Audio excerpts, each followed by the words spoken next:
Olá, estamos começando o nosso programa Encontro Fraterno, hoje falando sobre os desafios da educação moral das nossas crianças. Para conversar conosco, convidamos uma especialista, coordenadora do projeto Semeadores, da Diretoria de Infância e Juventude aqui da Federação Espírita de Goiás, também graduada em música, especialista na área de educação, a nossa amiga Cíntia Vieira Soares. Você acompanha também o quadro Evangelho Responde com Calcite Sarroriz, a dica da leitura da semana com Virgínia Wilson e o Momento Cultural. Estamos começando o nosso programa Encontro Fraterno, que é o Espiritismo na sua TV. Fique conosco.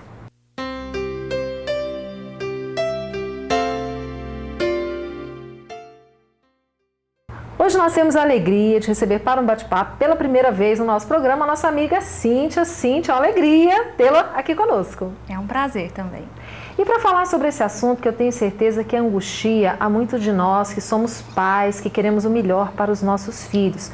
Nós sabemos que hoje o corre-corre do dia a dia, o trabalho, nós temos múltiplas atividades e com isso nós temos pouco tempo para estarmos com as nossas crianças. Como é que nós podemos conciliar esse ritmo louco da vida, do trabalho, dos compromissos com a educação dos nossos filhos? Bem, de fato, essa é uma realidade, né, que permeia a nossa rotina de mães, de pais que trabalham, né?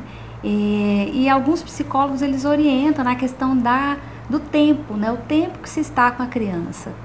Às vezes a nossa intenção é estar com a criança por um tempo maior, acreditando que isso vai fortalecer e vai proporcionar essa formação moral. Mas nós sabemos que a qualidade desse tempo é que realmente vai proporcionar isso à criança. Quando os pais eles têm tempo, né, para ficar em casa, observando, na verdade, as tendências, os comportamentos que a criança apresenta, você começa a conhecer quem é essa criança, quem é o seu filho. E aí, a partir daí, você pode direcionar uma educação mais organizada para auxiliá-lo, né, nessa encarnação que ele se apresenta. Então, na verdade, a qualidade desse tempo, né, e não a quantidade, os pais têm que aproveitar esse tempo que eles têm com os filhos exatamente para começar a observar essas características, essas tendências que a criança já traz.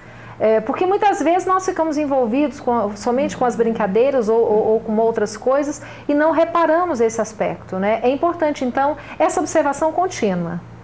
A questão da qualidade ela é muito profunda, porque, na verdade, quando você tem um tempo com qualidade, você está presente realmente na vida da criança. Porque, às vezes, a gente acha que estar com a criança é que vai proporcionar essa qualidade. Não é estar presente, estar realmente de alma presente. E isso também vai auxiliar na formação moral da seguinte forma: os pais, eles são os exemplos que a criança tem que ter. Então, se ele está distante da criança, ele não está participando da vida ativa do seu filho, esse exemplo ele fica cada vez mais escasso. É por isso que, na verdade, esse tempo, a qualidade dele é diretamente ligada a esse exemplo da formação moral. Então, eu conheço o meu filho, eu reconheço as tendências que ele traz, as características, as inclinações, e eu tenho a oportunidade de ser um exemplo de boas ações, de ser um exemplo de esforço, de melhoria contínua para ele. Nós ouvimos muitas pessoas falarem sobre a influência do meio, não é, na formação moral dessas crianças. E você que é educadora, você que lida com isso nas escolas, e os educadores às vezes reclamam daquelas crianças que chegam à escola com muita agressividade, né, que são crianças um pouco rebeldes, um tanto quanto agressivas. Nós podemos entender que essa agressividade que algumas crianças apresentam, elas são sempre fruto do meio em que elas vivem, ou pode ser que é exatamente essa bagagem que ela já trouxe de outras reencarnações?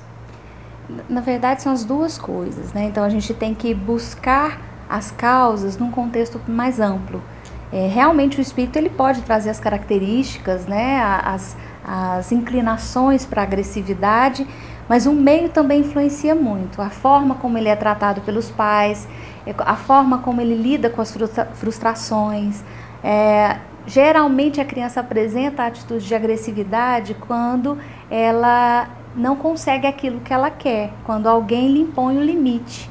Então, a ação dela na verdade, é em resposta a essa frustração. Então, o que os pais devem fazer, na verdade? A primeira coisa é conhecer essa criança. O que leva esse filho, essa filha a ter essa atitude? Na verdade, quais os sentimentos que causam a atitude de agressividade? Quais os pensamentos que levaram a criança a chegar a esse extremo de agredir, de morder, de bater? Na verdade, o comportamento agressivo ele tem que ser tratado, mas ele é a capa, a frente do problema. Nós temos que ir mais a fundo. Os pais, educadores, eles têm que buscar as causas reais dos sentimentos que levam a criança a gerar esse comportamento agressivo. Você falou muito da questão da criança muitas vezes não saber reagir bem a um não. E nós ouvimos durante um certo tempo dizerem que não se deveria dizer não às nossas crianças, que esse não tolheria, traumatizaria. Depois de uns tempos para cá já ouvimos o contrário, que na verdade é importante que se diga não. Não é? Como é que os pais vão poder conciliar essa questão de saber que em certos momentos é preciso dizer não e de que forma dizer não sem ocasionar um trauma nessa criança? A questão é bem delicada. Dizer não é uma dificuldade dos pais.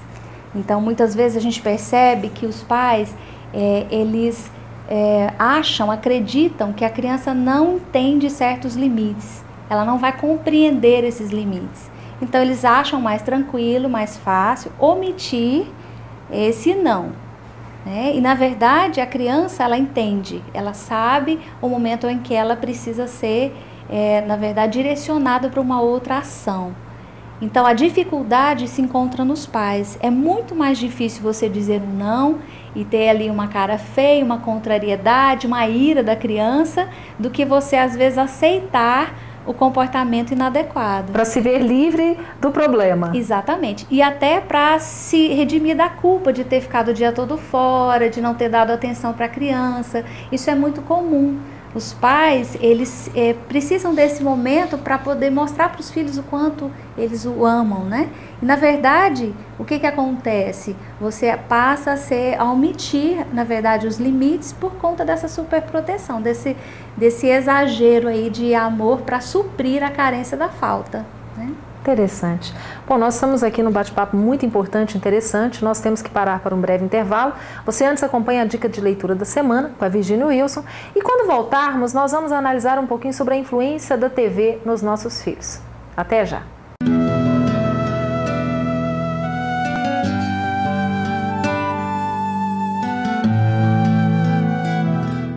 Nossa dica de hoje é de um dos romances mais belos que nós temos na nossa literatura espírita. Inclusive, o próprio médium que recebeu a mensagem, Francisco Cândido Xavier, o tem como o mais belo e o mais importante. O espírito é Emmanuel e vem falar para nós sobre os primórdios do cristianismo, sobre as lutas que aqueles primeiros cristãos tiveram para divulgar a doutrina do Cristo. É importante ressaltarmos que temos aí, nessa leitura, a história de Paulo, que quando se encontra com Jesus às portas de Damasco, se transforma, se modifica e inicia a sua nova jornada dentro da doutrina ensinada por Jesus. Vale a pena a leitura. Poderemos ver ali exemplos maravilhosos de dedicação, de carinho, de cuidado, para que as pessoas pudessem realmente se conscientizar de que Jesus era o Messias esperado. Leiam o livro Paulo e Estevão e vocês verão o trabalho que aqueles homens tiveram no início da nossa história. A dedicação que eles tiveram a Jesus, saindo pelas terras a divulgar e a cantar as belezas de um mundo maior.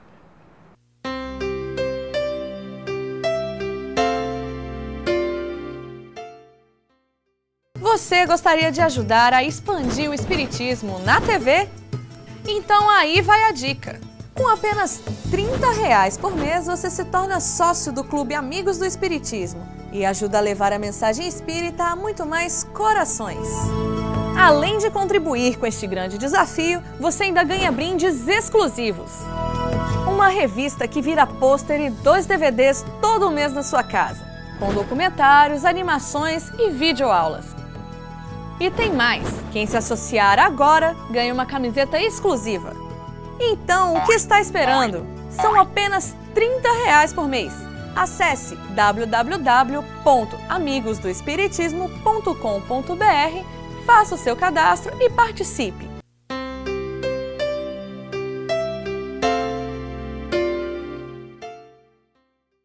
Estamos de volta hoje falando sobre os desafios da educação moral dos nossos filhos. Para conversar conosco, Cíntia Vieira Soares, que é coordenadora do projeto Semeadores aqui da Federação Espírita do Estado de Goiás.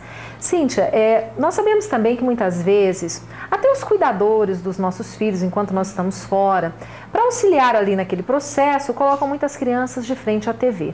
E aí nós sabemos que as mensagens que chegam pela TV nem sempre são as mais positivas, não é? Que podem estimular, muitas vezes, atitudes violentas, a sensualidade. Como é que os pais devem, então, agir? O mais sensato seria proibir os filhos de assistir TV ou selecionar o que esse filho assiste? Qual é a sua orientação? O ideal é se filtrar realmente os programas em que a criança vai estar participando, assistindo como telespectador. Quando a criança é pequena ainda, na fase inicial do seu desenvolvimento, esse filtro ele tem que ser mais rigoroso, porque a criança não tem ainda a condição de compreender algumas angústias passadas pelos filmes, as emoções, até as próprias cenas de violência ficam marcadas realmente na sua matéria mental, na sua mente, né? Então os pais precisam ter esse cuidado mais específico. Agora, quando os pais acharem que a criança já tem condições de acompanhar determinados programas, o ideal é que ele assista junto com o filho. Naquele momento ele vai dar referências, ele vai ouvir os questionamentos da criança, ele vai ponderar aquilo que é realmente interessante de se observar, né? Quais as críticas com relação ao programa. Realmente esse é o caminho mais adequado. E que seria mais ou menos semelhante à questão da internet. Sim, exatamente. A internet ela se enquadra também nesse caso. A gente precisa, nós enquanto pais educadores, precisamos ter o cuidado realmente de saber o que os filhos, as crianças estão vendo, o que elas estão absorvendo, porque isso pode estar as causas das agressividades, das influenciações espirituais, de todos os quadros que às vezes de perturbações de sono que a criança possa apresentar. E às vezes a causa está lá no programa televisivo, na cena da internet, no filme que passou. Então nós temos que estar muito atentos a essas questões. Nós sabemos também o quanto é importante que a criança esteja inserida numa vivência de religiosidade. Então, aos espíritas é sempre recomendado que nós levemos os nossos filhos às aulas de evangelização infantil. Mas, às vezes, algumas crianças não gostam, não querem, se recusam. Como é que os pais devem agir nesse caso? Deve-se obrigar a criança? Como fazer? É uma atitude que vai exigir muito preparo dos pais, porque a criança, quando ela nega alguma ação nesse sentido, ela precisa ser convencida pelo diálogo. Nós não podemos buscar, por meio da força, do autoritarismo, convencê-la de que aquilo é importante para ela, é bom. Os pais, quando vão vacinar as crianças, por exemplo, eles não pedem autorização, se elas querem ser vacinadas, se elas querem ser medicadas. Na verdade, é importante, o pai sabe da importância e faz, porque sabe que no futuro aquilo vai ser muito imprescindível para a sua saúde. Então, assim acontece com a evangelização, a orientação religiosa. Na verdade, ela é muito importante, os pais precisam ter firmeza nesse sentido, mas sempre com muito diálogo, muito amor, explicando as consequências, os porquês. Não adianta, hoje nós estamos com uma característica de crianças que não são convencidas pela força, pelo autoritarismo. Elas se convencem pela lógica, pelo entendimento, pela razão, e nós precisamos usar isso como argumento a nosso favor. E a doutrina espírita nos fornece esses instrumentos, não é verdade? Exatamente. A doutrina é a lógica, é a ciência pura, né? E nós podemos argumentar com a criança nesse nível. O quanto isso é importante para que ela tenha uma compreensão da dimensão espiritual. E isso vai realmente favorecer nas interpretações das questões atuais, nos problemas que afligem a humanidade. Bom, nós estamos falando aqui sobre esse desafio que nós temos, nossos pais, educadores, de educarmos também moralmente os nossos filhos. Nós vamos parar para um breve intervalo. Você antes assiste o nosso amigo Calcito Sarroriz falando sobre o Evangelho à luz da doutrina espírita. Voltamos já já.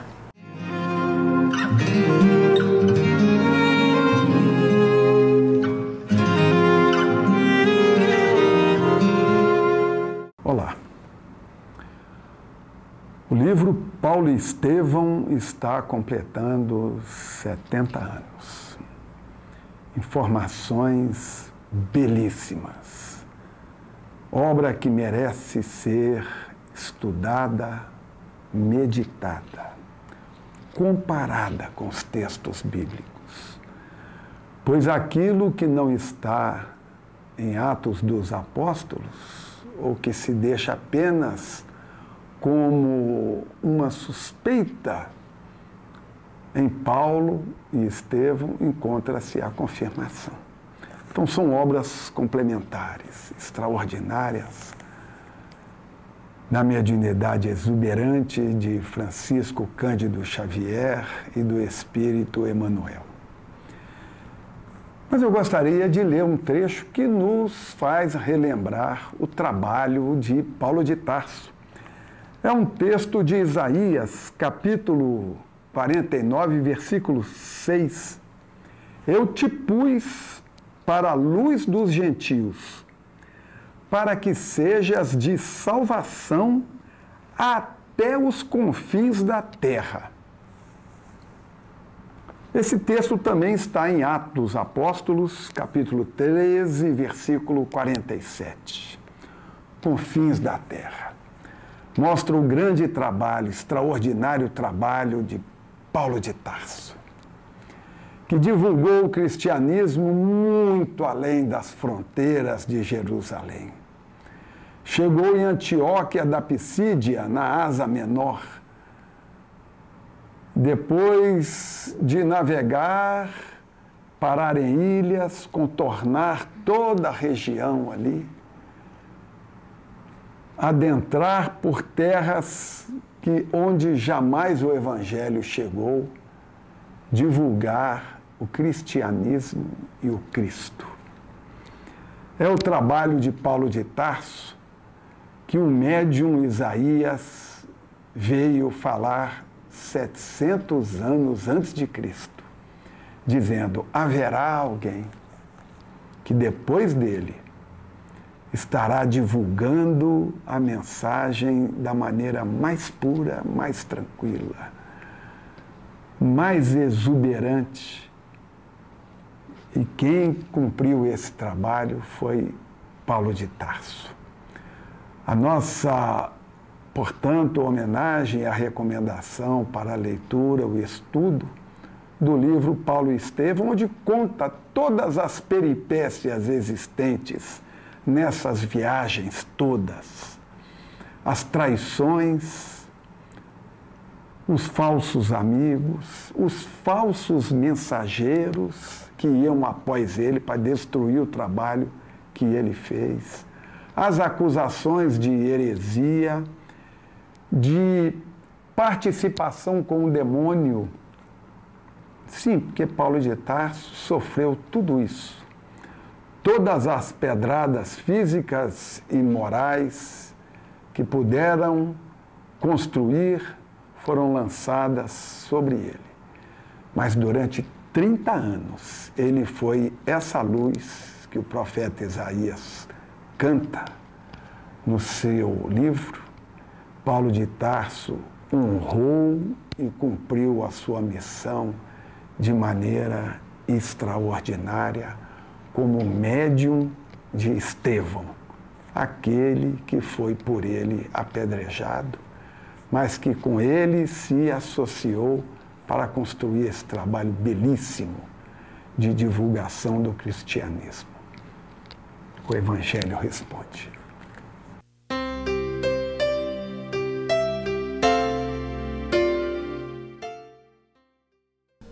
Conheça a Lefé, livraria e editora da Federação Espírita do Estado de Goiás.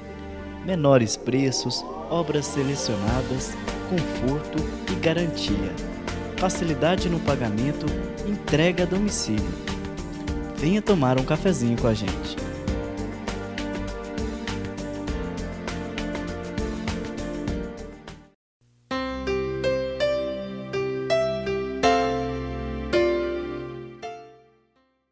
Estamos de volta hoje conversando com Cíntia Vieira Soares sobre o desafio da educação moral das nossas crianças. Cíntia, nós aprendemos na doutrina espírita que a idade ideal, né, para essa formação moral, de caráter, é até os 7 anos. É isso mesmo? Procede? Por que até os 7 anos? Então, Emmanuel nos diz e confirma isso, que na verdade a criança até os 7 anos, ela está em processo de adaptação reencarnatório. Então ela está muito mais aberta, muito mais flexível às influências da educação. E como nós sabemos que a criança, desde a concepção, antes do nascimento, ela já está envolvida no ambiente da família, ali começa a sua educação, a sua reeducação, a partir da concepção. Nós acreditamos que nesse processo, depois do nascimento, à medida que a criança vai organizando o seu desenvolvimento, ela possa realmente estar absorvendo as propostas educativas, né, de moral, de trabalho com Cristo, de intervenção nesse programa reencarnatório que traz na vida da Terra, né? Você lançou no ano passado um livro, Evangelizando Bebês. O que você traz nesse livro? É possível já começar essa evangelização logo nos primeiros meses de vida da criança? Sim, a proposta do livro foi realmente despertar os pais para a possibilidade disso acontecer. Na verdade, as crianças, elas começam a ser evangelizadas, na maioria das casas espíritas, a partir dos 2, 3 anos de vida, né? Então, na proposta do livro, nós vamos contemplar esse assunto, trazendo a parte subsidiária, doutrinária, nos mostrando que é possível, que o bebê ele tem que ser percebido enquanto um ser ativo, agente transformador da sua evolução. Ele consegue perceber o ambiente espiritual. A questão é que nós muitas vezes esperamos respostas produtivas da criança. E o trabalho com bebês é muito mais intuitivo. Nós vamos trabalhar com o ambiente espiritual, com as impressões no perispírito daquele sentimento de amor ao Cristo, do que, na verdade, querer que a criança entenda e compreenda a evangelização. Que legal. Doutrinário. Bom, nós realizamos em Goiás todos os anos, né, como é do conhecimento da maioria, um congresso estadual. E no congresso é feito, então, esse trabalho com as crianças. Como é que é feito esse trabalho de evangelização no congresso infantil? No Congresso Espírita da Infância, que apoia, está junto aí do Congresso Espírita Estadual, nós recebemos as crianças com o objetivo de evangelização. Então nós temos atividades em salas, atividades de prática assistencial, que as crianças vão aos asilos, aos postos, para trabalhar a parte realmente de assistência, né, social. Temos também várias atividades de jogos cooperativos, recreações, atividades artísticas, além dos teatros, música, né? E também no congresso a gente tem a sala de bebês, né, que acolhe aí os bebês com seus pais. Eles participam juntos desse processo de evangelização. E também a sala de evangelizadores e pais, que é o grupo realmente que vai estar estudando, observando os ensinos da doutrina, do Cristo, com relação à educação. Bom, vocês viram que muita coisa acontece, né? Não só lá no Centro de Convenções para os adultos, mas enquanto nós estamos lá, as nossas crianças também estão sendo beneficiadas aí nessa programação infantil. Cíntia, nós agradecemos muito a sua presença aqui conosco, esperamos que volte outras vezes. Eu que agradeço. Nosso programa vai ficando por aqui, nós temos ainda um momento cultural, mas esperamos encontrá-lo novamente na próxima semana. Fiquem com Deus e até lá.